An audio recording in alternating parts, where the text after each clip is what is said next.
mamlakatimizda milliy kun sifatida, ya'ni milliy qadriyatlarimiz, milliy an'analarimizni bir targ'ib qiladigan kun sifatida katta bir tadbirlar sifatida nishonlanyapti.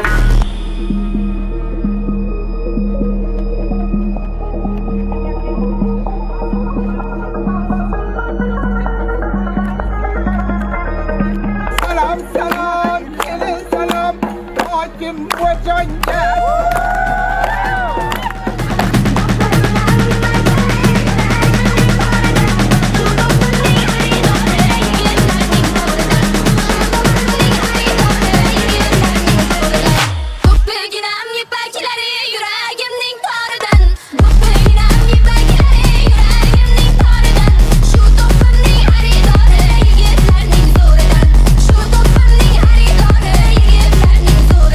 Farzandlarimizga o'z bir-biridan chiroyli qadriyatlarimizni yetkazish